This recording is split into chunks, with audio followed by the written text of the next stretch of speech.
Hello, everybody. Welcome to another episode of our open book tours. Today, our guide will be Patricia Chupa, who is multi-talented in both book arts, the physical book, binding, fine printing, and also she is a wordsmith, and uses a phrase that I had never seen before, bespoke book arts. I know about bespoke tailors, but hand done. Of course, but it just is so perfect. Thank you. I just have never heard it applied to that.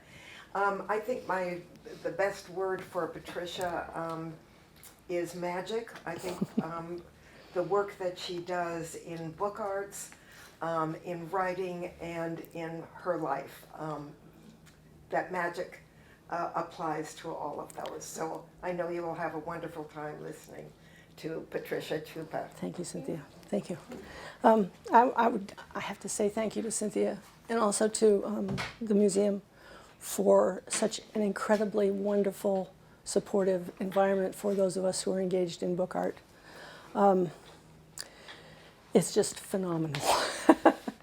And so I'm not going to spend a lot of time talking about me because you have cards. You can go to my website. You can read my CV and all that.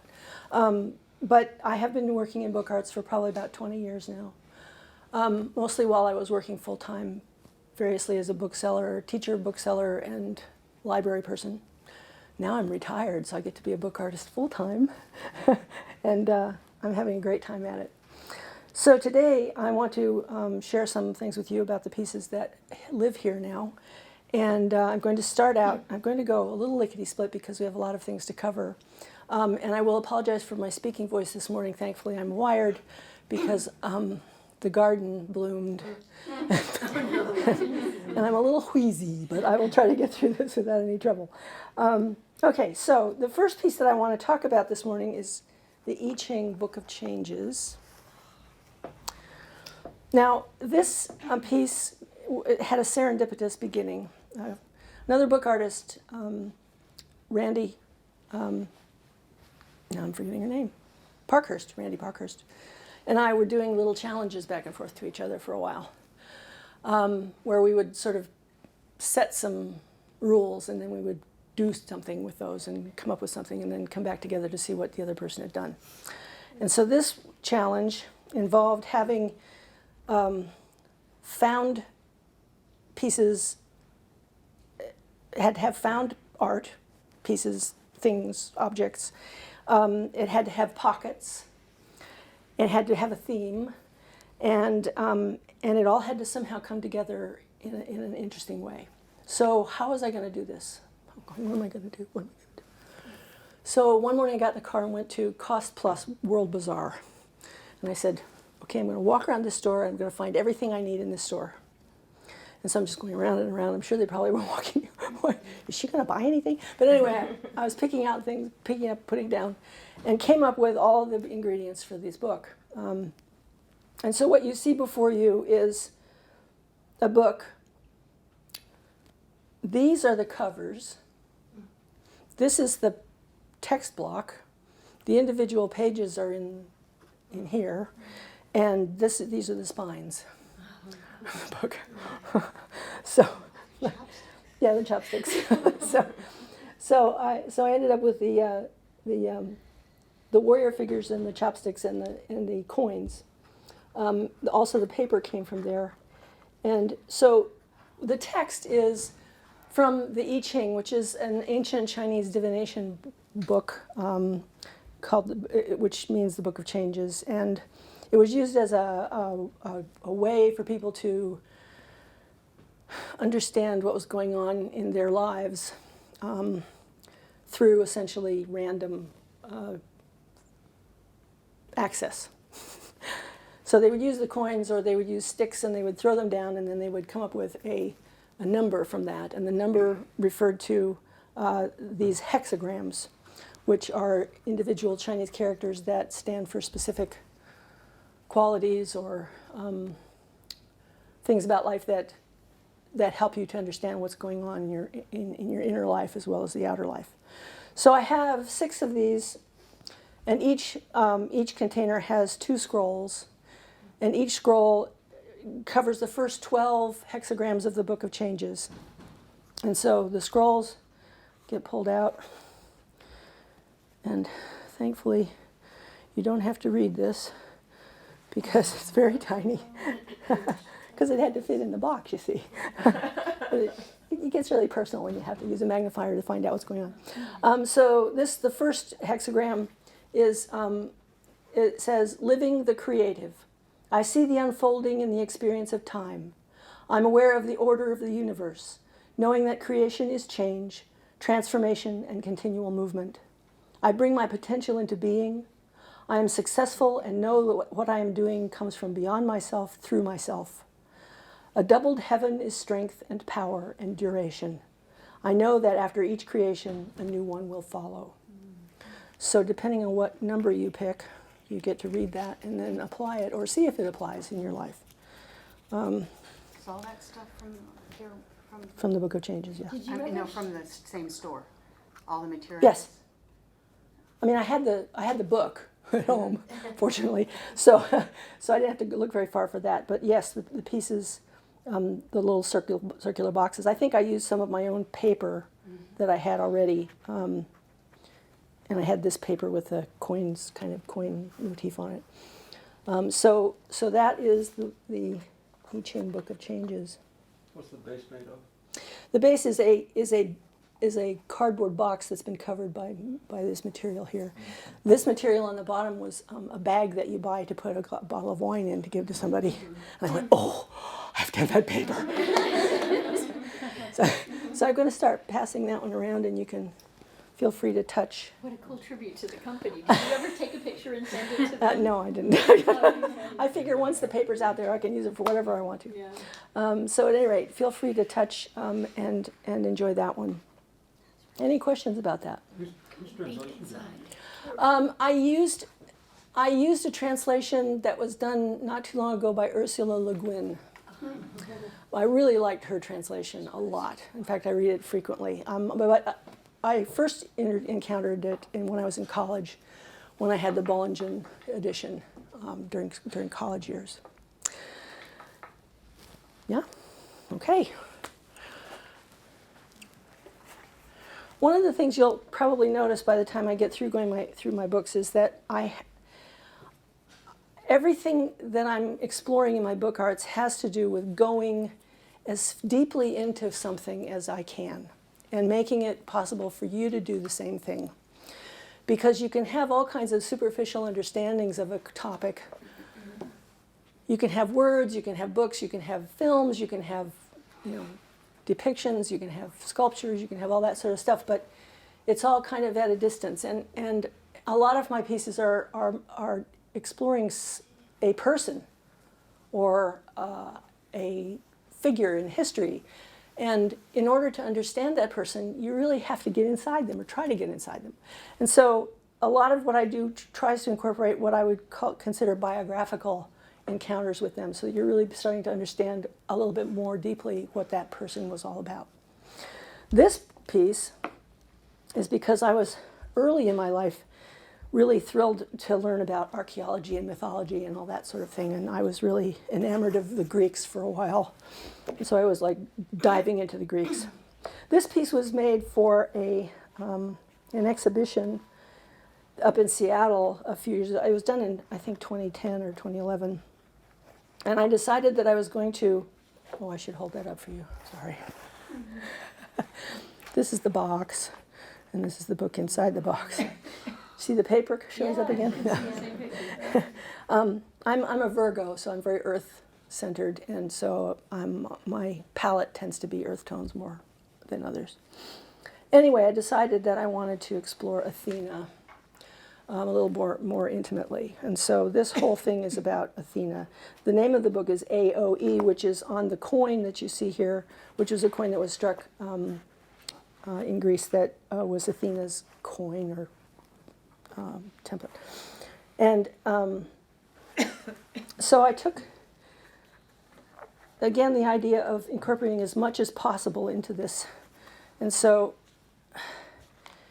I made the book, and it's bound in leather and binding board covered, and the paper is handmade. I didn't make the paper. I don't make paper because I don't have time. I want to use it, and so I'm grateful to the people who do get obsessed with making paper.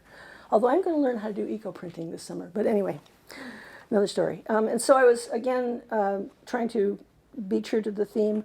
This is an embossing of an image of Athena from a plaque that I got when I visited Bath in England and went to the Roman baths and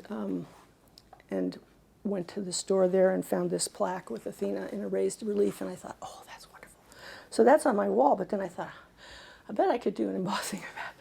So anyway, she's there. And so I then started to explore all the different things about Athena that I had to pull all these different elements together because I had this book that had all kinds of like pockets, and I wanted to make a construction that would include lots of different things in it. And so I have images of Athena. I have things that are symbolic of Athena. I have stories about Athena. I have prayers to Athena. And all of that had to somehow come together into this book, and it did. So what it is a complicated... so I have these pockets that have stories. I have images. And then I have these accordion sections that have prayers to Athena, and then on the other side we have different sculptures of Athena from all classic history. And each one of these is an olive leaf, because the olive tree is sacred to Athena. And each one of these leaves has the name of a Greek town or village that had a temple to Athena. So all the different Athena temples and locations are on these leaves. What was she the goddess of? She was the daughter of Zeus, and she was considered rather warlike and sort of kind of unpredictable and not entirely somebody you'd want to cozy up to, but it was always nice to have her on your side if you're going to have a problem in life. And so then in the pockets,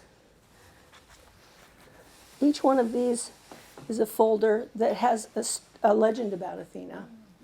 And so I opened that up and I made the story on story cards so that you can read through the story at your leisure. So again, with these pieces that I make, you can dip in and out of them. You don't have to read cover to cover or from the front to the back. You can just go in and out and spend time with Athena. And so then also, so I have that whole section in the front, and then I have the same thing happening again in the back and in the middle, because there were a lot of shrines to Athena and a lot of sculptures that were really incredible, and I wanted people to be able to see those. Because a lot of artists have been inspired to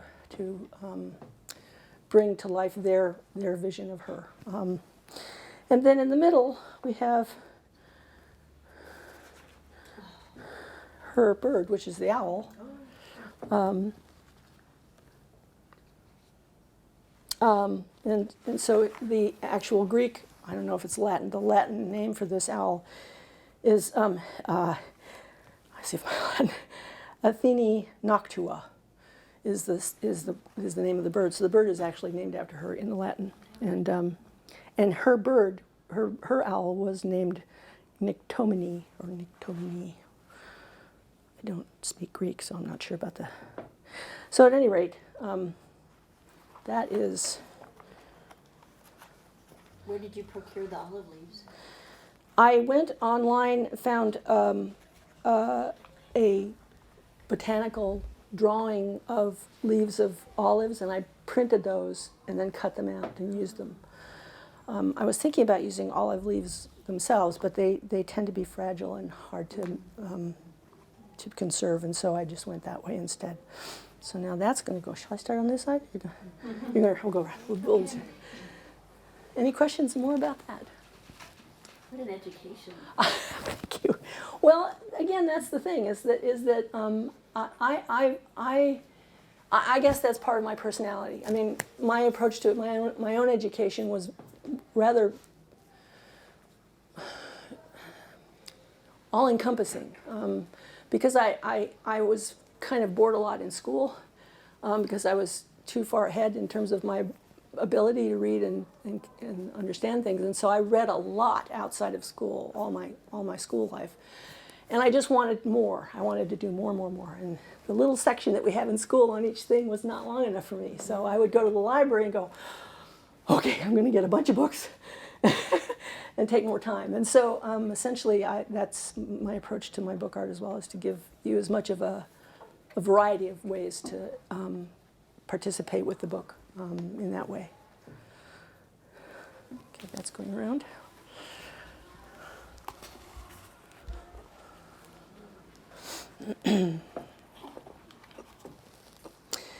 This piece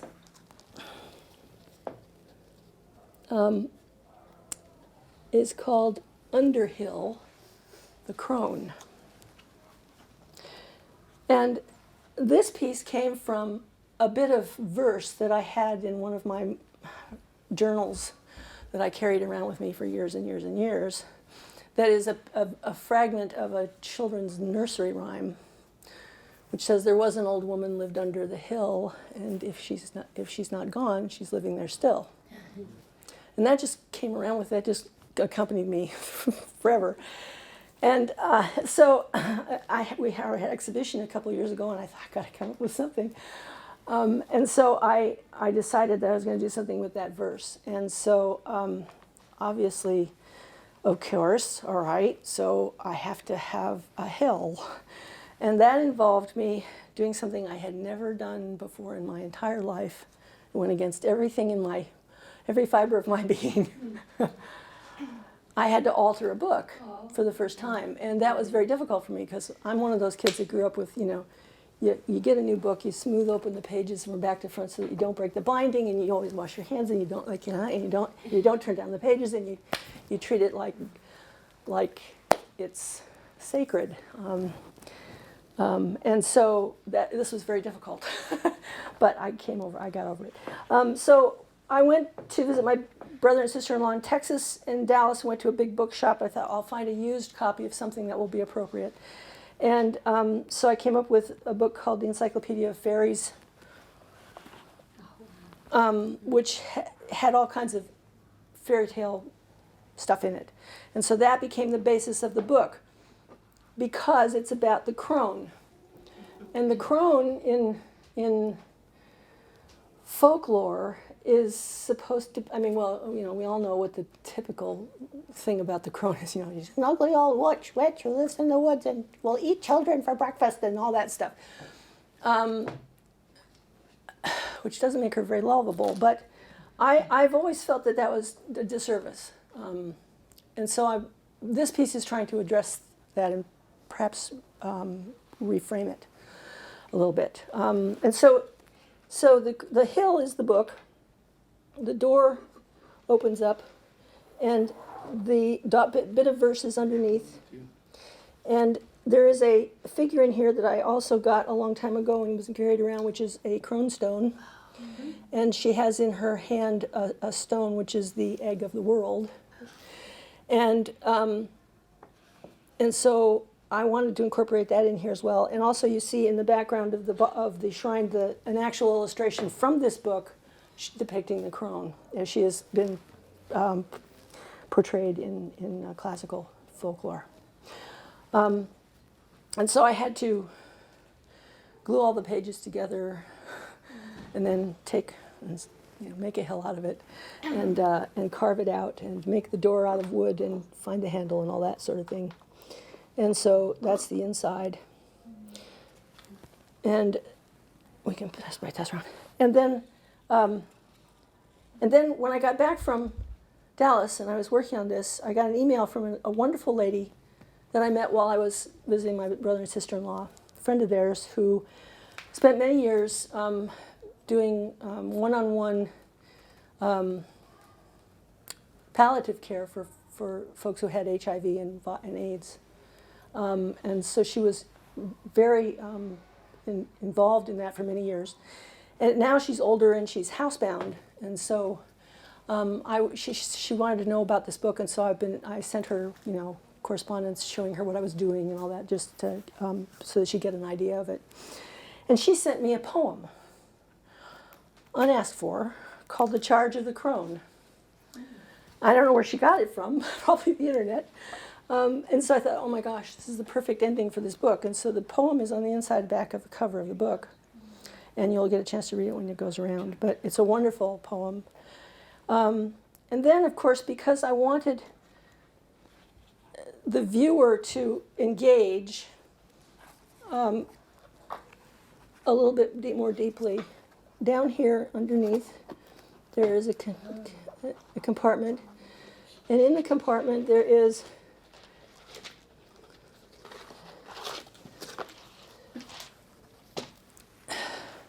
a bag of runes.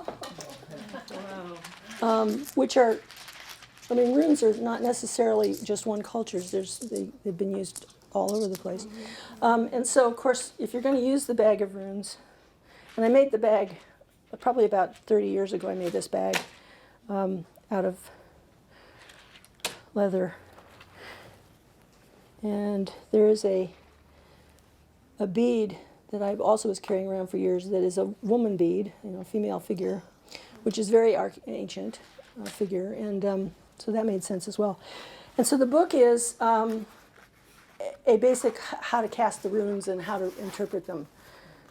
And so that kind of came as I kind of made a composite reading from many different sources of rune, different ways that people have read the runes, and I sort of kind of cherry picked the things that spoke to me as if a crone were giving me advice. And so this was done in 2015, and essentially so that you as a viewer can go inside yourself and find the crone in you and discover what she has to say to you. So I'm going to start passing those around. There you go. I love how tactile and multi-dimensional your work feels. It's like you want Thank to you. touch it. I want you to touch it. That's really the idea. There is a whole thing about book art being very. Yes, we're used to things being behind glass, and I think the book arts are one field where we really try to find ways to make it possible for people to touch the work, because you can't get there. You can't get inside it appropriately with just your eyes. You have to use all of your senses, and so I'm trying to engage as many of your senses as I can with my pieces.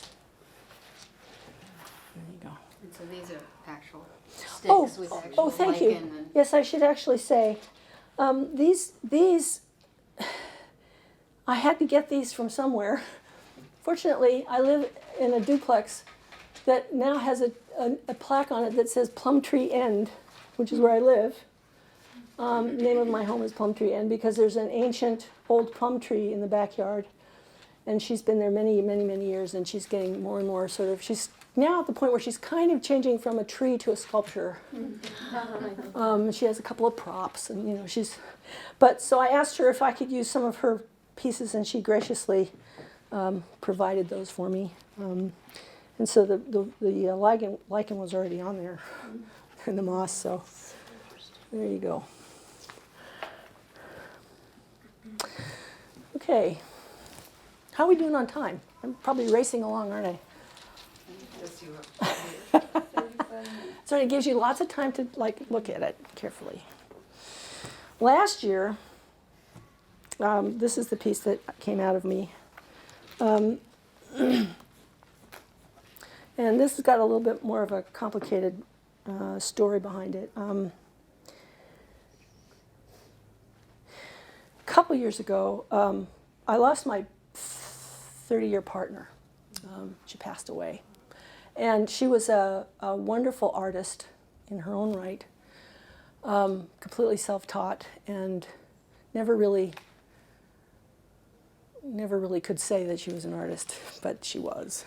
Unfortunately, I inherited a couple of her journals and some of her artwork, and I wanted a place for them to be that essentially paid tribute to her. And also because her nature journal I thought was wonderful, and I didn't want it to be just for me to read. I wanted other people to be able to read it and see it. So thankfully that's entirely possible now. But at any rate, so it was, the woods was always a place to go, particularly the Pacific Northwest, and we spent a lot of years going to a lot of places around the Puget Sound and the ocean and the mountain to absorb all that it has to offer us. And it's a wonderful place. I couldn't live without it now. So I decided I was going to make a tree because one of the things that we did at one point was geocaching. Has anybody ever done geocaching? Well, you kind of wander around in the woods and you find these hidden places where somebody has put a little book in a little box or a little book with little stamps, and you can engage in it, but you have to find them first, and they're usually hidden under a tree. So I thought, oh, a book hidden in a tree. So then I had to make a tree, and of course it's got to be the cedar tree, because the cedar tree is like the tree of the world in the Native American tradition, and also in many cultures. Yggdrasil, the world tree, and so I decided to make a tree, a cedar tree, and so Thuja Pacata is the name of the piece, and that is the Latin name for the cedar tree. It's such a wonderful word, isn't it? I don't know. You just want to say it in your mouth a lot. So I made the tree this is made out of cardboard and paper. This tree, and so it's all tree supply. The tree supplied everything, so the tree and then I thought, if it's just a tree stump, it isn't done yet. And so I thought, I'm going to make a hat. So this is the Pacific Puget Sound coastal Indian traditional cedar woven hats. And so I had to watch a video about how they make those. This is not made out of cedar bark. It's made out of paper, but it's woven the way a cedar bark hat is woven. And that took almost as long as it did to do the paper. But anyway, that was fun. And so then again, the Native American Pacific Northwest tribal images of the birds of our area, the heron and the raven and the birds that we normally see in this part of the world. And then on the back, there is just a feather beaded feather. I went out to the cedar tree behind my house and collected some of the detritus underneath the tree and added that around the edges because that's what you'd normally find under a cedar tree. On the front of this is a box that has inside it a wonderful poem by David Wagner, and then this book, which opens up, and actually the paper on this book is made by wasps. And you don't think that was fun, trying to put that, make that flat, from three-dimensional paper to flat without, but it's amazing. It's just amazing. It doesn't maintain the look of it anymore, because when you first have wasp paper, it has this shiny quality to it that dulls over time. But it was just really fun trying to work with that. And so then this is again several of her drawings that I inherited on the trail, and she just did these little. Come on. Portraits. I'm sorry, you can't all see it.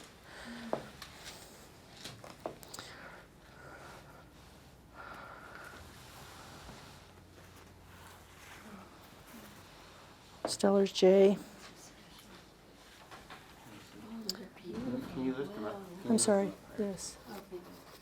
Yes. What a lovely tribute. Pileated woodpecker. Oh, wow. Her work is beautiful. Thank you. Just lupin. And this was just, as we were walking along the trail, she would stop and she would just sketch something. The kingfisher. And then she'd go back home and, do the painting, finish it out. Trillium.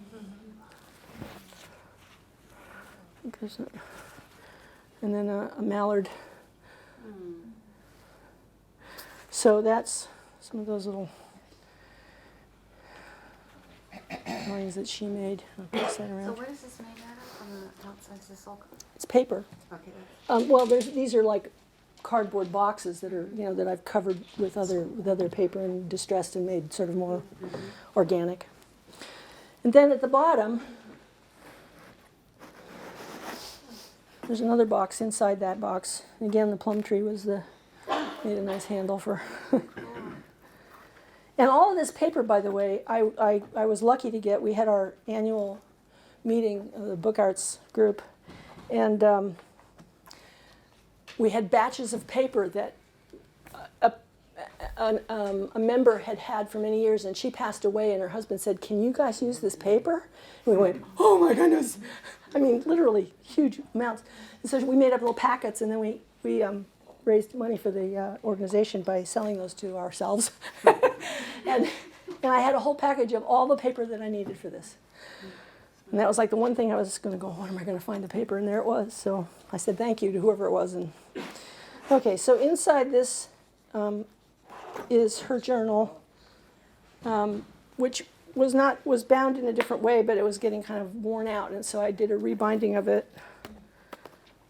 And so this is her full nature journal. And so every time she would go somewhere, she would draw something and she would write something about what she'd seen. And so all of these little pictures are stuck in here. Leaves that she collected.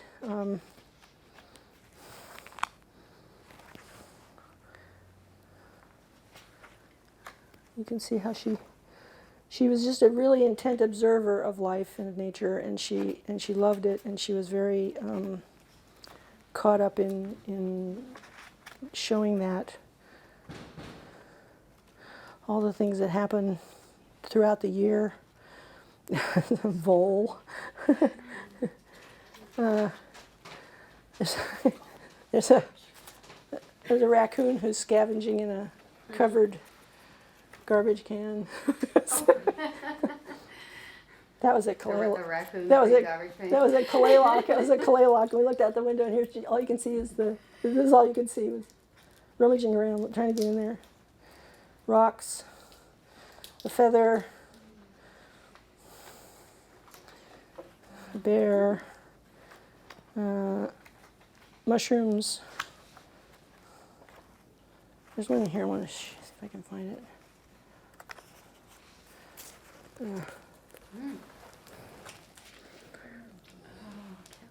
Kelp and crab claws. That was just on the beach, where you find stuff.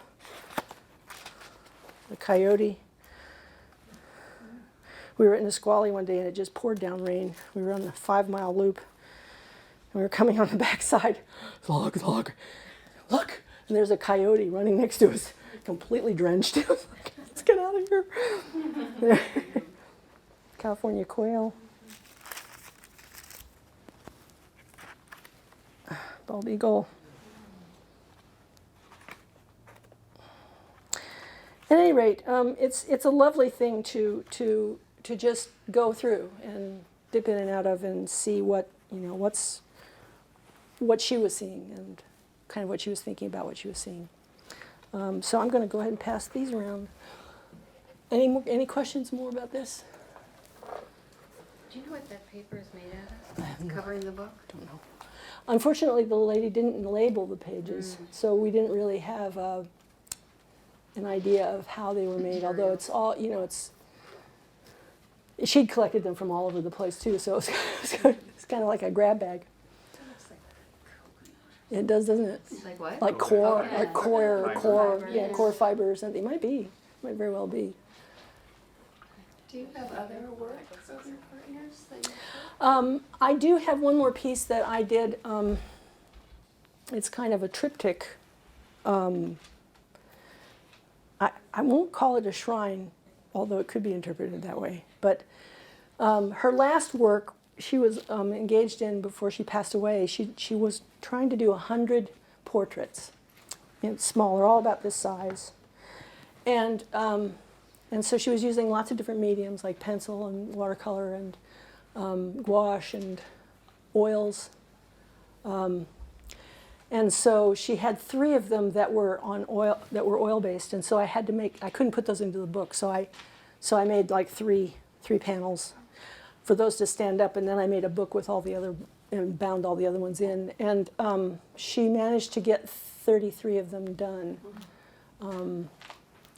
No, I'm sorry, 23 of them finished, and so they were just loose, and I inherited those, and I thought, I have to do something. I have to put these into some kind of a piece. So that's, and then I have art that's been mounted that she's done, mostly animals and birds and such that she drew. But yeah, we do have those. So there you are.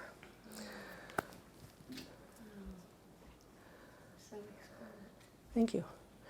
I'm not showing you the piece that's going in this year's exhibition because you have to have something to look forward to. But I will say that in it being true to form, I decided that I would do a piece that pays tribute to those intrepid women who were my foremothers who came from Cornwall in the 1800s.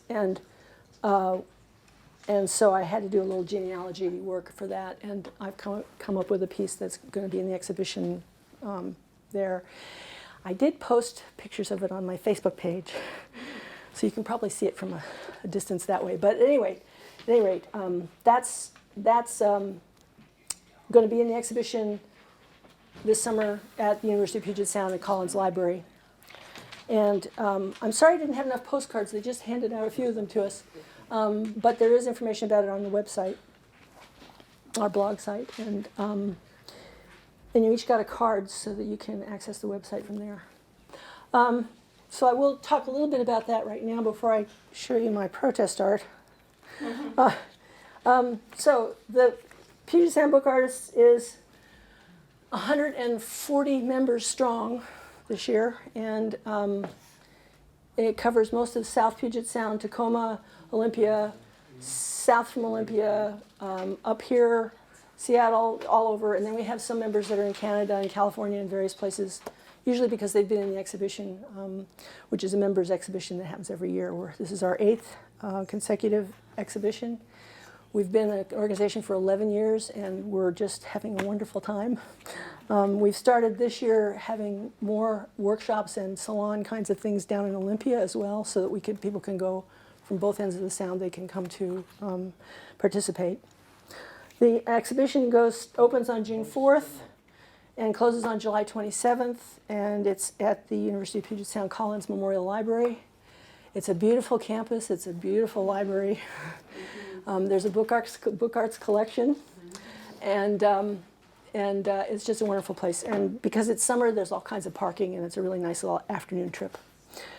We're going to have an artists' conversation on June 21st from 5:30 to 7:30 in the archive seminar room, and that will be a kind of a conversation with some of our artists about the works that they did for this exhibition. And then on July 12th, from 5:30 to 7:30 in the same location, there's going to be a panel discussion, and that will usually be a very specific topic, and we'll have a panel of people, and we'll have conversations, and then take conversation from the audience. So those are 2 activities that we have in combination with the exhibition every year. So that information is there. And is that in Olympia? No, it's in Tacoma, In Tacoma. at the University of Puget Sound. Now I've done my board member thing. It's gorgeous. It's gorgeous, yeah. And Jane Carlin, who's the director of the library there, is another wonderful supporter of book arts, and we couldn't have done it without her. She's just been wonderful. So. Is she the one who came one day? Yes, yeah, she did a session, yeah. Okay, couple of pieces I brought today that are Jane Carlin. I don't know how everybody feels about this, but last year I was just kind of like in a turmoil in November, and it was very hard to do art for a while. I was in too much turmoil, and I didn't like how that felt, and I wanted to do something to help myself. And so, of course, if I'm not going to be able to do the art pieces that I intended to do, I'll do something that will help get the stuff out. So I came up with this piece, which is called Resist. And it came together because they were having the big march after the election in Washington, D.C., and preparatory to that, they came out with all these posters that you could print off and use for whatever ways that you wanted to, have them used. At the same time that those came out, I came across an article in the I think it was in the New Yorker, by a woman, and she wrote an article about 52 things that you can do the first 52 days of the administration. I thought, what a wonderful thing. You can do something every day to make yourself feel better. And then I thought, 52, that's a deck of cards, isn't it? And so the next thing that happened was I came up with a deck of cards, which you can actually do. And I have an artist statement about that, and also the colophon. And then I have the 52 decks, 52 cards. Well, actually, there are 53. So the first card says, oh no, somehow number 2 ended up at the beginning. Oh well, anyway, the second day, the thing you can do is register to vote. The third day you can do is subscribe to worthy sources of news, and on and on. And so the deck of 52 has the images from those posters, and then of course we had to have a joker. And so it kind of just came together all like that. That would make a fabulous series. Wouldn't it? There should be one in every home. But, well, there you go. What did you do of those? I have the prototype, and I have this one finished. So the prototype is sort of where I worked out all the kinks, but this one has the presentation box and is a little bit more finished.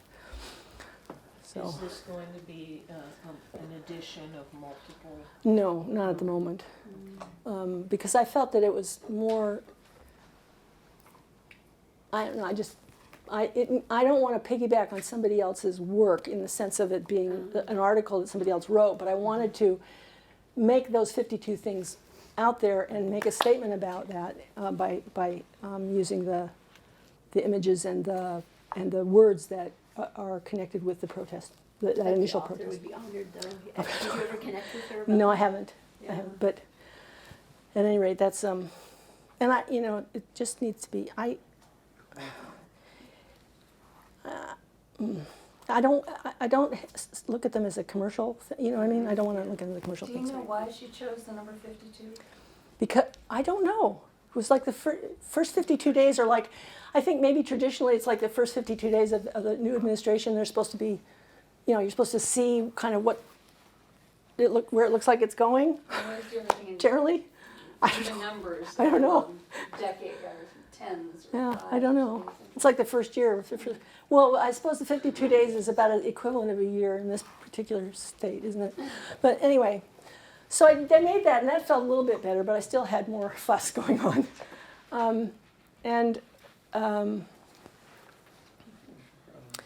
So the next one I did is a board book that's been repurposed. Well, it's made like a children's board book. And so I made this, and it was very important to me not to, so it's POTUS 45, and it's Executive Order 13769, which is the actual executive order. which was his first executive order, which had to do with kicking people out of the country or keeping them out of the country. And so, and there was a whole thing with Bannon and all the, guns and everything going on. And I just woke up one morning with this kind of little storyline running in my head. And so I decided to put it into a board book. And when I made the book, I decided that it was going to be I was going to give it a kind of a dystopian twist. So the colophon in here is as if it was a cataloged item in a museum, or an art museum or a museum. And so I cast it in that way. So it's item number 13769, POTUS 45 EO. Cardboard, paper, printed images, Pacifica, Pacific Northwest Reconstruction Region, North America. Ephemera item, discovered in remains of 21st century charity shop with other items of printed materials. Maker label inside, front cover signed by artist P. Chupa, dated 2/25/2017. Similar to other artifacts produced during the early period of resistance to the Trump presidency. Worn condition suggests item may have been shared among citizens during the dissolution crisis, who were often in hiding and unable to access written materials, often repurposed from other items such as young children's board books. Collector anonymous donation. And then it is the same image over and over again. And so it said, shall I read it to you? Yeah. All right. We start with this. We don't want foreign terrorists coming in and killing American citizens. We don't want bad hombres coming over the border. We have to deal with left-wing agitators and criminals in the inner cities. So we give every citizen their own guns and we deputize them all. So these are real tweets. No, Oh. but they might be. Some of them sound like this. That's the dystopian part. This is really big. We'll have a big, well-armed militia. Great paying jobs for military operations all around the country. Making America great again. And then of course there's his tweet handle up here. So it's presented as a series of tweets that seem to make logical sense in my mind while I was dreaming. But so I made that into the board book. And of course at that time the only person looming over his shoulder was Steve Bannon. So I'm sure now if I did this again we'd have a whole host of people. But anyway, on the back, I put an image taken from the resistance against the pipeline in North Dakota that was taken in one night. And it's just this person kneeling in front of this barbed wire with all of these people arrayed on opposite them. And it says 11/2016, Oseti, Sakowin, North Dakota, as if it was in a picture album. Yeah. So the print on the back side of some of the pages. Thank you. That's text from the actual executive order. Oh, okay. And so what I did was I cut out pieces of the pages where the text is particularly shocking. And that wasn't all that hard to do, actually, because these things tend to be rather wordy and kind of legalistic and everything. And so I tried to find sections that would speak to what this was saying, and also to kind of reinforce the fact that it is real. It's a real historical document now. And so, Binding do you use? It looks like a. yeah, you see how I tipped them in? So I just attached the cardboard and then folded them on the outside. So that goes around there. And then the last piece I did, because I don't know about you all, but a long time ago and far, far away, a book came out. Yeah, thank you. A book came out that was probably in the 80s, called A Handmaid's Tale by Margaret Atwood. Well, back then I was a bookseller, and so there was a kind of it was one of those hand-sold books, yeah, back in the day when they didn't get as much publicity from the publishers, and and Margaret Atwood wasn't as well known, particularly at that time, because she also had come out of the feminist movement of the 60s and 70s. And so that came out, and when the series came out, I decided I wasn't going to watch it because it was hard enough to read the book the first time, and it was just too appalling to even think about immersing myself in it again. But it brought up the whole idea of books that are subversive, if you will. And then every year at the library in April, we have Banned Books Week. And that was when I was working at the library before I retired. We had a banned books display, and for that display, the library staff decided that we would make bookends that would, or something, some kind of art that would highlight the book that was being read by everybody in the district that year, which was Fahrenheit 451. So I made these two figures as bookends. I'm going to turn this around because it's heavy. As representative of Fahrenheit 451. So everybody knows about Fahrenheit 451, right? That's the temperature at which a book burns. So these are the people who are trying to save the book, and they have to be hidden. They have to hide the books. They have to take the books into themselves. They have to memorize them word for word and be able to tell you the entire book. And the flames are, indicative of that whole theme. And so originally it had these two book ends and the book Fahrenheit 451 in between them.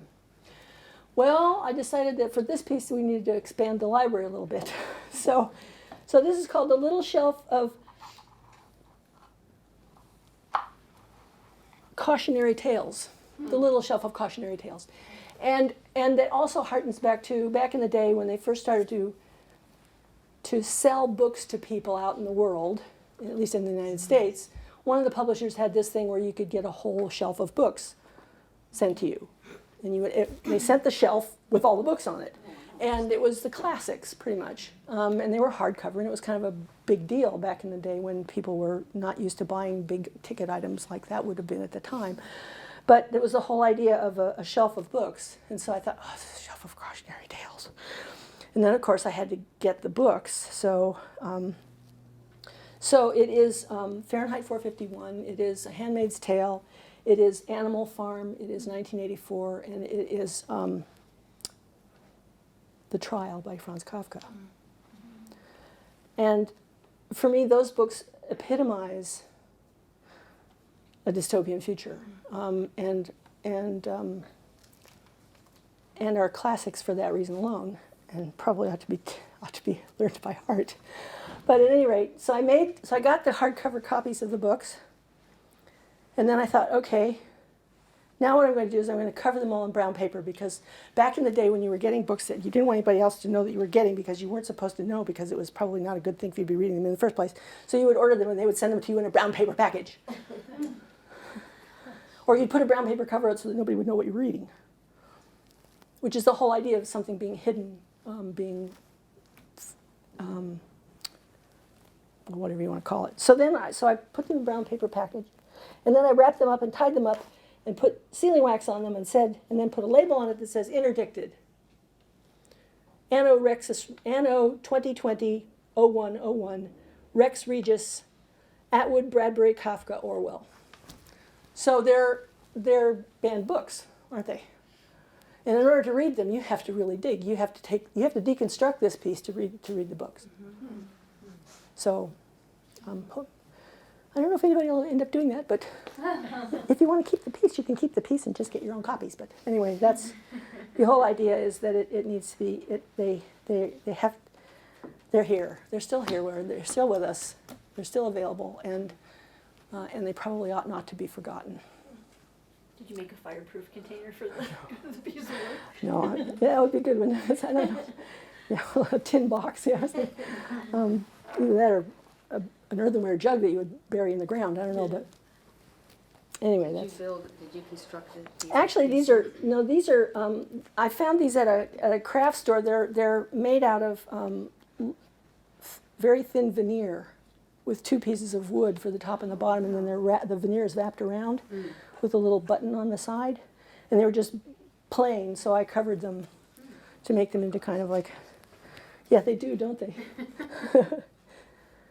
Yeah, so anyway, that's those are my resist pieces. I don't know if there's any more in me. I have been able to make other book art now, so I think probably the initial angst is out, but who knows? You never know what'll come up next. There's probably more coming. Where were you when you were selling books, when you were working in a bookstore? I was selling books I started selling books in Twin Falls, Idaho, and then I moved to Bellingham, and I opened the Barnes & Noble store, the B. Dalton bookstore in Bellingham, and then I moved to Eugene and took over the B. Dalton books in downtown Eugene. So is there a big difference And then- in the market and between Twin Falls and Bellingham? Well, at that point, it was kind of the only bookstore in town in Twin Falls, and I wanted to work in an independent bookstore, but I couldn't get a full-time job because they didn't have enough money to pay full-time wages. Most of the places that I've lived didn't have enough for that, and so I had to make a living at it. So I went to the chain, and so I ended up with B. Dalton, and then I went to Barnes & Noble. I was a manager at the Twin Falls, or at the Olympia, helped open the Olympia store. And worked there for many years until it got too commercial. They started calling it product. I decided it was time to leave. So I went to the library where you didn't have to sell books at all. You could just give them to people. So anyway, yeah, books have been my life, one way or another. So there you go. Thank you all very much.